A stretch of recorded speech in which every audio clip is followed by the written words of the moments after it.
의도에서 시작된 일이 그 의도는 사라져버리고 그 의도와는 정반대의 상황과 결과를 맺어지는 경우가 있습니다. 사랑으로 시작된 일이 사랑은 온데간데 없고 미움으로 끝나버리는 경우가 있습니다. 기쁨으로 시작한 일이 그 기쁨은 온데간데 없고 불평과 원망만 남게 되는 경우가 있습니다. 손을 씻으려고 비누를 잡을 때 그 비누가 빠져나가 버리는 그런 경험 해보셨죠? 마치 그런 것처럼 우리 주님께 대한 사랑과 기쁨으로 시작된 일이 사랑과 기쁨은 온데간데 없고 원망과 아픔과 심지어 다툼까지 일어나는 일들, 의도가 좋다고 모든 일이 다 좋게 되는 것은 아닙니다. 좋은 의도일수록 그 과정과 방법 또한, 그 태도 또한 선하고 좋아야만 선한 열매를 맺을 수 있는 것입니다. 오늘 우리에게 주신 이 본문의 말씀 이야기는 바로 그러한 우리의 문제, 우리가 늘 겪는 그러한 갈등에 좋은 해결책을 주는 말씀이기 때문에 아주 유명한 말씀입니다. 베다니의 마르다와 마리아의 이야기, 누가복음에만 나오지만 이 이야기가 아주 유명한 것은 우리 모두가 겪는 그러한 갈등을 잘 표현해 주기 때문이죠. 특별히 열심히 교회 안에서 섬기는 분들은 마르다와 마리아 이야기만 해도 벌써 눈빛에 벌써 무슨 얘기할지 다 압니다.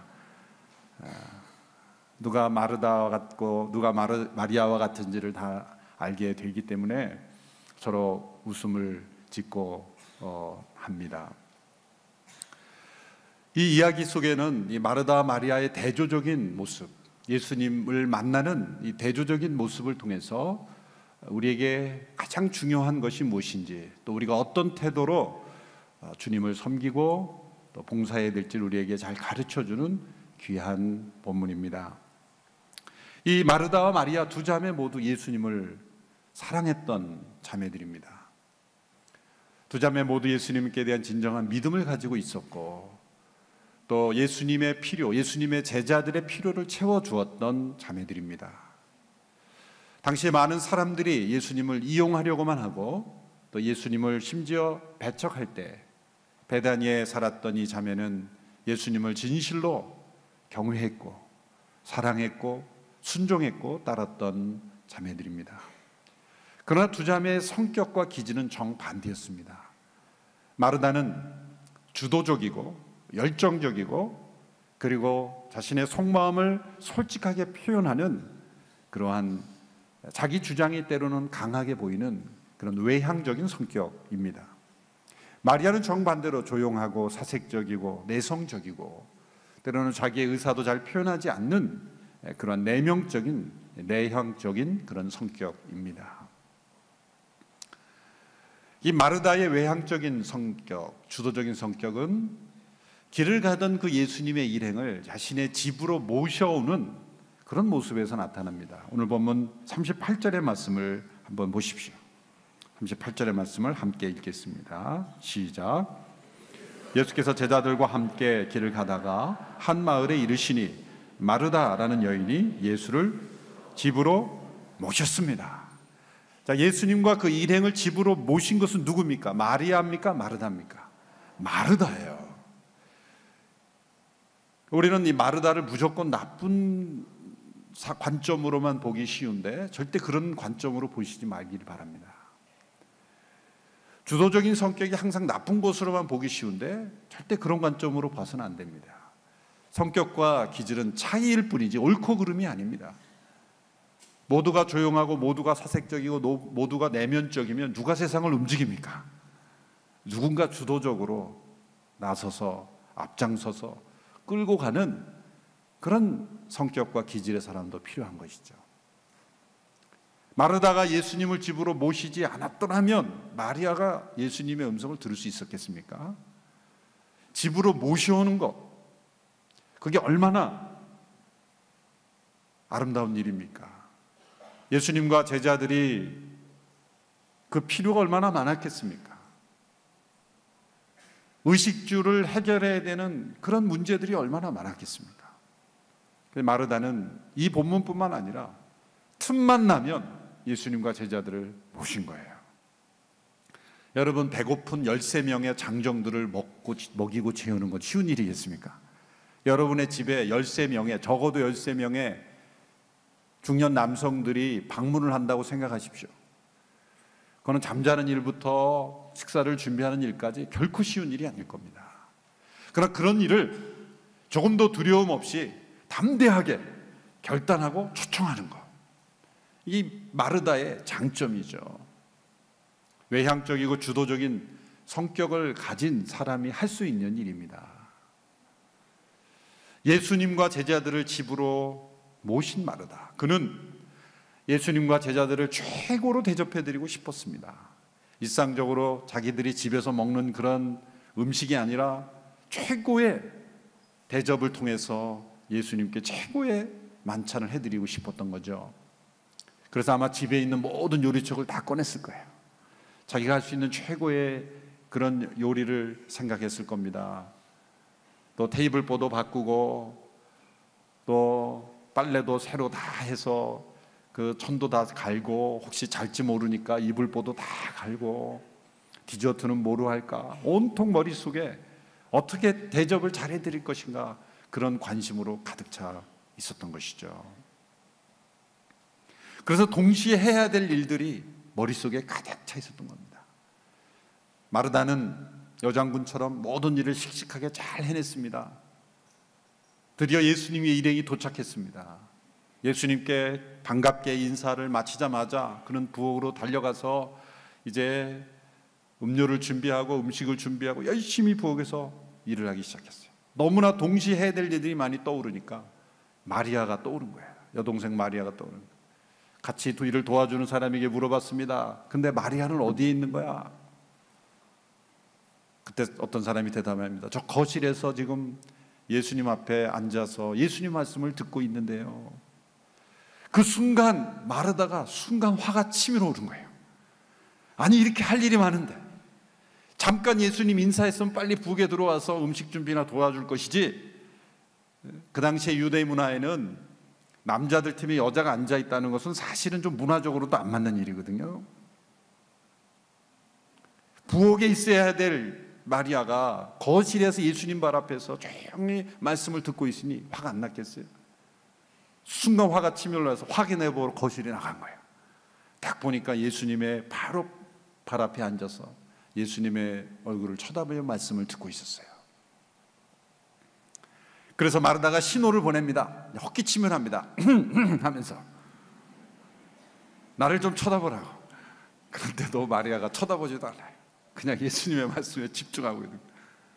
그래서 마르다가 모든 사람들을 얼어붙게 할 수 있는 그 매서운 눈초리로 째려봅니다. 계속 째려보고 있어요, 이렇게. 그런데도 마리아는 꼼짝도 안 하고 예수님께 눈길을 움직이지 않고 있어요.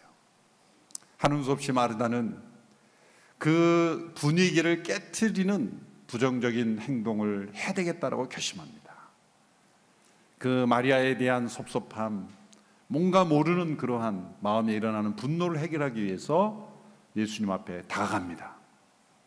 그래서 그 분위기를 깨트리고 예수님께 말합니다. 마리아는 쳐다보지도 않아요. 예수님께 단도직입적으로 말합니다. 사실 예수님께 이런 정도의 말씀을 할 수 있는 관계라는 것을 우리는 염두에 두어야 합니다.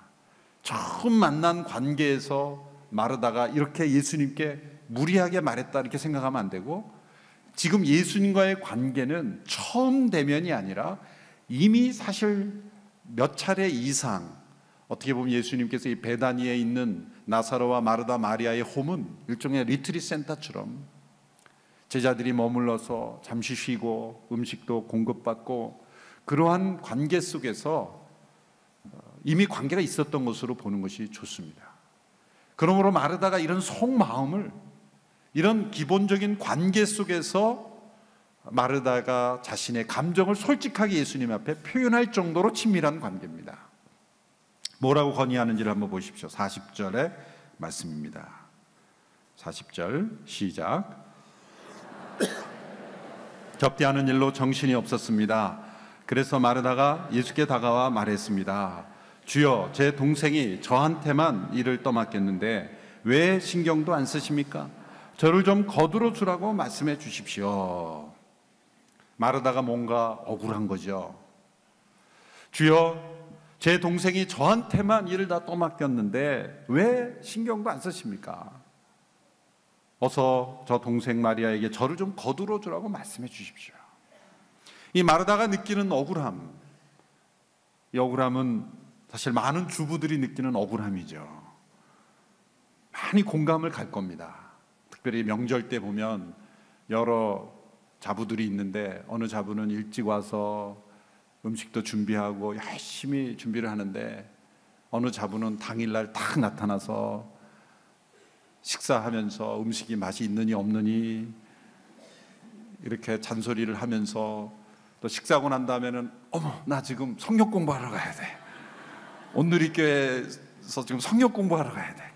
이거 안 하면 나 임직 못해. 가야 돼. 그러면서 열심히 또 싹 가버리면 그 열심히 일한 자부는 마음의 상함을 가지고 주님 앞에 뭐라고 기도하겠습니까? 주여, 저한테만 일을 다 떠맡기니 저 자부에게 좀 나를 도와주라 명하여 주십시오. 그렇게 기도가 나오지 않겠습니까? 어느 통계를 보니까 이 집안의 불화가 일어나는 시점이 항상 명절 직후가 제일 많다 그러죠. 명절 직후에 부부싸움도 많아지고 가족 간의 다툼이 많아지는 것은 누가 더 이 명절에 이 부엌일을 더 많이 했느냐, 이걸 가지고 서로 긴장하는 거예요. 서로 긴장하는 거예요. 더 많이 한 그 여성분들은 마음에 분노와 억울함이 가득 차 있고, 그래서 적게 일하고 혜택만 본다라는 그런 그 가족들에 대한 분노, 이런 것들이 그 우리 마음속에 숨어 있는 것이죠. 대개 여성들이 가정에서 일을 하면 부엌일, 또 자녀일, 청소, 여러 가지를 다 감당하는데 아무도 가족들이 알아주지 않는 거예요. 섭섭하고 원망과 불평이 가득하죠. 그런 분들이 이제 새벽기도 나면 어떻게 기도합니까? 주여, 온 가족이 저한테만 떠맡기고 저를 돌보지 않으니. 그런 이 마르다의 그 분노, 억울함, 그런 실망감이 가득 차 있을 수가 있는 것이죠. 교회 안에서도 봉사를 하면 아무도 이 일에 봉사하지 않으려고 할 때, 나에게만 모든 짐이 다 떠맡겨져 있을 때, 사실 마르다의 그러한 분노와 원망은 우리가 충분히 이해할 수가 있습니다. 그런데 예수님께서 마르다의 이 건의에 대해서 내리신 대답을 한번 보십시오. 41절, 42절의 말씀입니다. 함께 읽겠습니다. 시작. 주께 대답하셨습니다. 마르다야, 마르다야, 너는 많은 일로 염려하며 정신이 없구나. 그러나 꼭 필요한 것은 한 가지뿐이다. 마리아는 좋은 것을 선택했으니 결코 빼앗기지 않을 것이다. 예수님의 대답은 마르다의 기대와 전혀 다른 대답이었습니다. 마르다는 어떤 대답을 기대했습니까? 예수님께서 마리아에게, 마리아야, 내가 여기 앉아있는 것보다 빨리 가서 언니를 도와주는 것이 맞다. 어서 가서 도와줘라. 그런 대답을 기대했을 겁니다. 그런데 마르다의 기대와는 달리 그녀에게 주신 대답은 정반대였습니다. 오히려 마르다의 문제를 지적하시고 교훈하시는 내용입니다. 마르다야, 마르다야, 이렇게 이름을 2번 반복해 이름 부른 것은 아주 그 따뜻한 사랑과 관심을 보여주는 것이죠. 이 2번 이름을 반복해 불렀다는 것에서 예수님의 어떤 마음이 느껴지는 것이죠. 기본적으로 예수님은 마르다가 지금 잘못하고 있다, 너는 지금 잘못된 일을 하고 있다라고 생각하는 것은 아닙니다. 예수님과 제자들을 대접하기 위해서 성실하게 준비하고 최선을 다해서 조금 더 열심히 준비하려고 하는 것 자체, 그것 자체, 그 섬김의 행위 자체를 예수님 비난하는 것이 아니에요. 그것이 잘못됐다라고 말씀하시는 것이 아닙니다.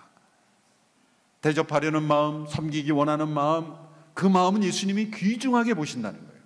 마르다야, 마르다야, 기본적인 마르다에 대한 사랑과 관심을 가지고 계신 거예요. 그런데 예수님께서 왜 마르다의 문제를 지적하셨을까요? 그것은 마르다를 단지 음식 준비해주고 끝나는 사람이 아니라 예수님의 제자로서 예수님은 생각하고 계시다는 거예요. 너가 나를 위해서 음식을 대접해 주는 것, 거기에서 끝나서는 안 된다. 너는 나의 제자다. 참된 제자라면 그 일을 할 때조차 이런 마음을 가지고 행해야 되는 것이다. 예수님은 마르다를 더 성숙한 예수님의 제자로 양육해 주시기 위해서 권면해 주시는 거예요. 너는 지금 잘못 행하고 있다, 잘못된 일을 하고 있다라고 지적하고 책망하시는 것이 아니라는 것을 우리는 잘 알아야 합니다. 예수님은 마르다의 섬김 자체를 기뻐하셨고 칭찬하셨고 받아들여 주시는 거예요. 그러나 그것 이상의 성숙한 옳은 동기를 가지고 지금 섬기지만 그 과정의 마음과 태도도 옳아야 진정한 주님의 제자가 될 수 있다는 것을 예수님은 가르쳐 주시기 위해서 마르다의 따뜻한 권면을 지금 해주시고 계신 것입니다. 예수님께서는 섬김에 앞장서는 이 마르다가 지금 빠져있는 마음의 문제를 지적하신 거죠. 첫째, 이 마르다가 빠져있는 섬기면서 빠진 마음의 문제는 뭡니까? 첫째는 그는 섬김의 일을 하면서 정신이 없어졌다는 거죠. 개역개정 번역에서는 마음이 분주해졌다. 그 번역이 훨씬 더 좋은 것 같아요. 마음이 분주해졌다. 정신이 없어졌다. 때로 우리는 올바른 동기로, 선한 동기로 섬깁니다. 어떤 일을 합니다. 그런데 그 일로 인해서 우리가 마음이 분주해지고 우리의 마음이 방심해지기 시작할 때 분명히 선한 동기로 시작했지만 그 과정 속에 우리는 그 선한 동기와 목적을 잃어버릴 수가 있다는 거죠. 사랑과 기쁨으로 시작됐지만 우리의 마음속에 들어오지 말아야 될 부정적인 마음이 들어올 수 있다는 것이죠.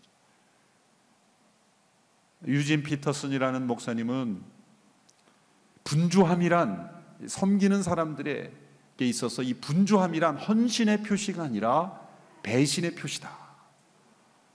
그런 무서운 말씀을 했습니다. 우리가 섬기면서 마음이 분주해지는 것은 하나님을 위하여 섬긴다고 하지만 그것은 신성모독적인 행동이다. 하나님을 모독하는 행위다. 그런 무서운 말을 했습니다. 그분은 왜 우리가 섬기면서 마음이 분주해지는가를 두 가지 이유를 들어 설명합니다. 첫 번째는 마음이 분주해지는 이유는 자기가 중요한 인물이 되고 싶어 할 때 마음이 분주해진다. 그 일을 통해서 자기가 중요한 인물이 돼야 돼. 그러니까 더 일을 잘해야 되고 많이 해야 되고 더 분주하게 하고 싶은 그런 욕심이 일어나는 것, 그 분주함은 자기가 중요한 인물이 되고 싶어 할 때 분주해진다. 자기가 중요한 인물이 되고 싶은 마음이 없다면 그런 지나친 분주함은 생기지 않을 것이다 라는 거죠. 때로 우리 목회 사역도 하다 보면 분주해질 때가 있어요. 일이 많은 것과 분주한 것은 다른 것이다. 일이 많아도 분주하지 않을 수 있어요. 그런데 일이 적어도 굉장히 분주할 수 있어요. 왜 분주함이라는 게 들어올까요? 왜 정신이 없어질까요? 자기가 중요한 인물이 되고 싶어 할 때. 두 번째 이유는 게으르기 때문에 분주하다. 그런 표현을 썼어요. 역설적인 거죠. 부지런하기 때문에 분주한 것이 아니라 게으르기 때문에 분주하다. 그게 뭐 어떤 말이냐면 정말 중요한 것, 내가 하면 안 되는 것, 그 목적에 합당한 일을 이루기 위해서 반드시 해야 될 본질적인 것들, 그러한 본질적인 것들에 게으르게 되면 불필요한 것들이 우리의 삶을 채워버린다는 거예요. 하지 않아도 된 일들이 우리의 삶을 뒤덮어버린다는 거죠. 그래서 우리는 분주해진다는 거예요. 정말 꼭 해야 될 일이 무엇인가, 그 해야 될 일에 집중하는 일에 부지런하고 그 일에 게으르지 않으면 하지 않아도 되는 일을 하지 않아도 되는데, 정말 본질적인 일을 게으르기 때문에 본질적이지 않은 일이 우리의 삶에 치고 들어온다. 그래서 우리는 게으르기 때문에 분주해진다. 굉장한 깊은 영적 통찰력을 가진 그런 유진 피터슨의 목사님의 지적입니다. 마르다는 분명 선한 의도를 가지고 예수님과 제자들을 대접하기 위해서 일을 시작했습니다. 그런데 어쩌면 마음 한구석에 마르다는 자기가 중요한 인물이 되고 싶었을지도 몰라요. 그리고 더 중요한 것을 잃어버리고 그거보다 중요하지 않은 일에 더 마음이 분주해짐으로 인해서 마르다의 마음에 방심하게 된 것입니다. 그래서 두 번째 문제가 생긴 거죠. 예수님이 마르다의 문제를 지적합니다. 내가 많은 일로 지금 염려가 가득 차 있구나. 이 염려하는 것. 마르다는 둘째로 일로 인해서 마음에 염려가 가득해져 있다는 거예요. 여러분, 염려는 불신의 증거입니다. 아무것도 염려하지 말라. 성경에 보면 염려하지 말라는 것이 300번 이상 등장합니다. 염려 자체가 우리에게 영적인 악이라는 것을 보여주는 것이죠. 염려는 우리는 하찮게 생각합니다. 그러나 그 염려의 뿌리에 들어가 보면 불신이 있고 죄가 들어있어요. 그러니까 오스왈드 챔버스라는 그런 귀한 목사님이 쓰신 주님은 나의 최고봉이다, 그런 그 묵상집에 보면 이런 염려에 대한 이런 문장이 있습니다. 제가 한번 읽어보겠습니다. 쓸데없이 염려하고 조바심을 내는 것은 결국 죄로 연결된다. 우리는 작은 걱정과 염려가 얼마나 우리가 지혜로운지를 나타내는지를 보여주는 것이라고 착각한다. 그러나 오히려 그것은 우리가 얼마나 악한지를 보여주는 것뿐이다. 염려하는 것은 우리 나름대로의 길을 찾으려는 마음에서 비롯된다. 만약 우리가 하나님의 자녀라면 염려하는 것은 죄악이다. 우리의 모든 염려와 조바심은 하나님 없이 상황을 계산할 때 생겨난다. 염려는 하나님을 배제하고 상황을 생각할 때 일어나기 때문에 염려는 죄악이다 라는 것이죠. 죄를 범하는 것이다. 진정한 관심과 염려는 다르죠. 진정이 우리 관심을 기울이는 것은 그 문제에 집중하는 거예요. 집중과 집착은 다르죠. 집중이라는 건 한 가지의 문제에 집중하는 거예요. 근데 염려는 이 방심이 돼 있고 이 생각이 분산되어 있기 때문에 이것저것 마음이 들어오고 집착하는 거예요. 관심은 그 문제를 하나님에게서 해결책을 찾으려고 하지만 이 염려는 그 해결책을 자기 자신이나 사람에게서 찾으려고 할 때 염려가 필요해 되는 거예요. 마르다는 지금 너무 많은 불필요한 일로 인해서 염려가 가득 차 있는 거예요. 자기가 준비하는 음식, 또 어떻게 대접할 것인가, 사람들의 평가가 어떨 것인가, 이런 것들로 인해서 염려가 가득 차 있기 때문에 마음에 방심이 일어나고 분노가 일어나게 된 거예요. 그 세 번째 잘못된 마음의 결과가 뭡니까? 원망과 불평이 됐잖아요. 마리아에 대한 분노, 불평, 또 예수님께 대한 원망. 예수님 어찌하여 생각하지 않습니까? 왜 마리아를 부엌으로 가라고 하지 않습니까? 예수님께 대해서도 원망이 일어난 것입니다. 여러분, 하나님은 우리에게 세상의 모든 짐을 지라고 하지 않으셨어요. 자기가 질 필요가 없는 짐을 스스로 지면서 분노하고 원망하고 불평하는 것을 절대로 원하시지 않습니다. 제가 어느 해외 비전교회에 어느 성도님이 잠시 제가 방문했을 때 그 기간에 봉사하는 모습을 봤는데 예배 전에 이제 그분이 의자를 먼저 다 와서 까는 거예요. 의자를. 근데 그 많은 의자를 혼자 다 까고 계시더라고요. 그래서 저는 그때 마르다의 모습을 거기서 봤어요. 아, 저분 틀림없이 마음의 분노가 가득할 텐데. 조금 기다렸다가 다른 사람들이 와서 같이 의자를 놔도 될 텐데. 예배 시작하기 전에 그분은 막 씩씩거리는 거예요. 아무도 나를 안 도와줬다는 그런 생각이에요. 그래서 제가 다 모아서 시간을 정해서 모두가 오면 함께 의자를 까는 게 좋겠습니다. 그랬어요. 그래서 시간을 정했어요. 근데 그분은 그거보다 30분 전에 와서 또 혼자 먼저 다 하고 있는 거예요. 그러고 나서 또 마음에 분노가 가득한 거예요. 혼자 다 지지 않아도 되지를 혼자 지면서 마음의 분노가 원망이 가득한 것은 절대 헌신이 아니에요. 그거는 정반대로 배신입니다. 배신. 서로의 짐을 함께 나누고 함께 질 수 있는 것. 자신이 중요한 사람이 되고 싶어서 지지 않아도 되는 짐을 과도하게 지는 것. 정말 중요한 일은 내려놓고 불필요한 짐으로 삶을 가득하게 함으로 인해서 일어나는 어떤 원망과 불평과 분주함과 염려는 참된 제자의 모습이 아니다. 예수님이 마르다를 사랑하시기 때문에 마르다의 문제를 지적해 주시는 거죠.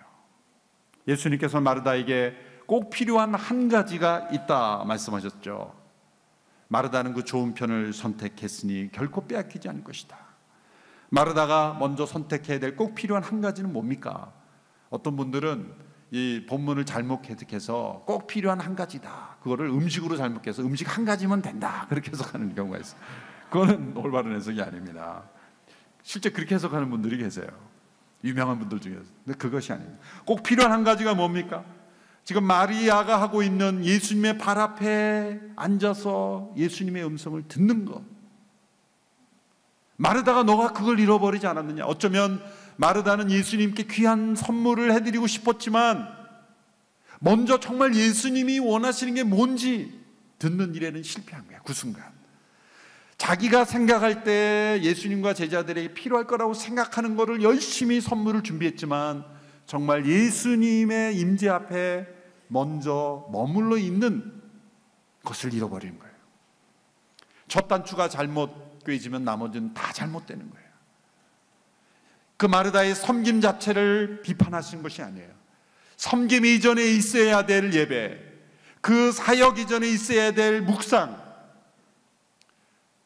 그리고 주님을 위한 어떤 드려지는 헌신 이전에 있어야 될 주님의 임재, 꼭 필요한 우선적인 한 가지, 그것을 마르다가 잃어버렸다. 우리가 열심히 섬기고 열심히 일하고 주님을 위한 어떤 것을 드리기 이전에 먼저 주님 앞에 머물러 주님이 무엇을 원하시는가를 듣는 것, 이것이 꼭 필요한 한 가지다. 그것을 예수님은 마르다에게 말씀해 주신 것입니다.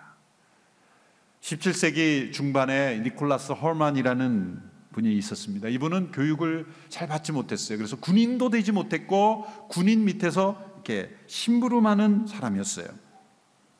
그가 1666년에 파리의 어느 까르멜 수도원이라는 곳에 들어가서 수도사가 됐어요. 그런데 수도사가 돼도 이 사람은 이렇게 섬기는 일을 했어요.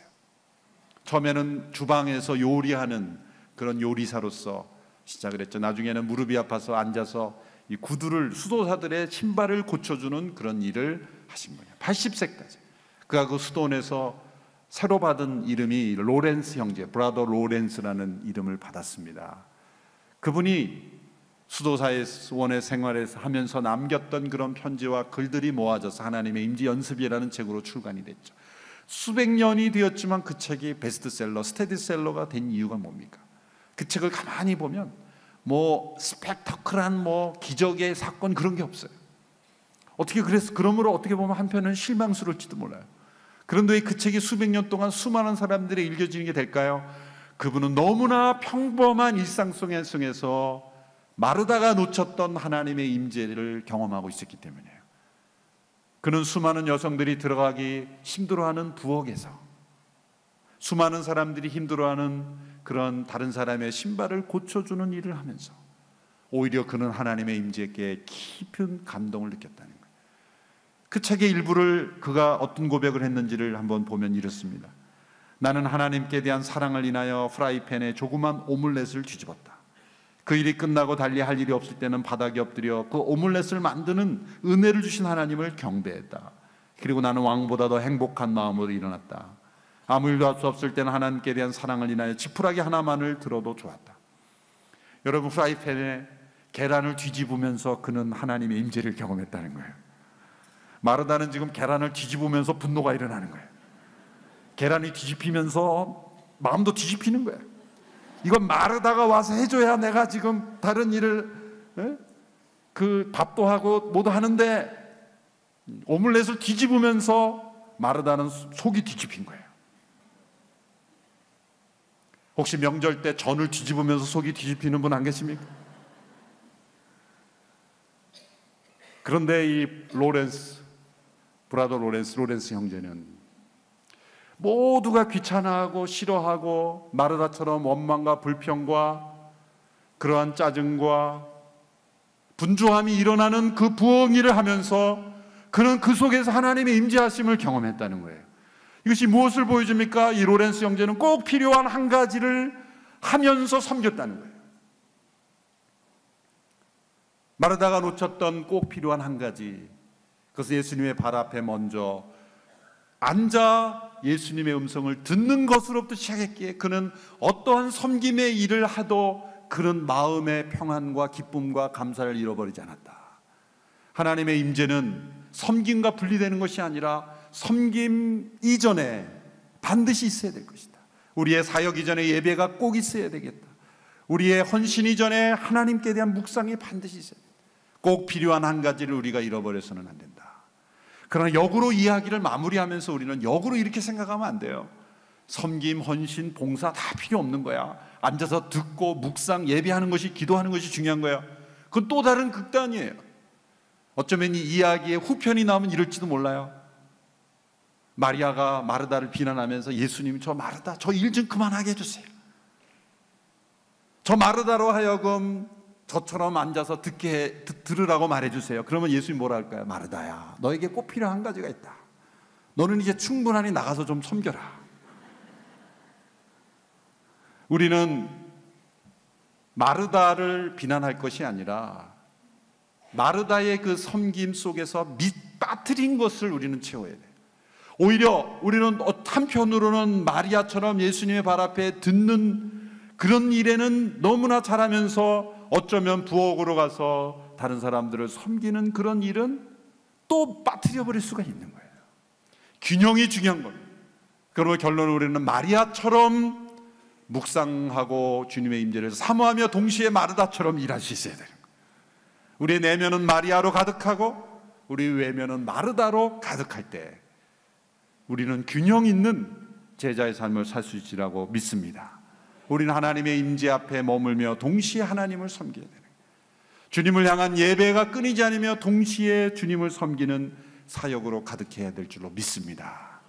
이것이냐 저것이냐가 아니라 이 모든 것이 균형 있게 이루어져야 된다. 예수님은 마르다에게 균형을 가르쳐 주셨습니다.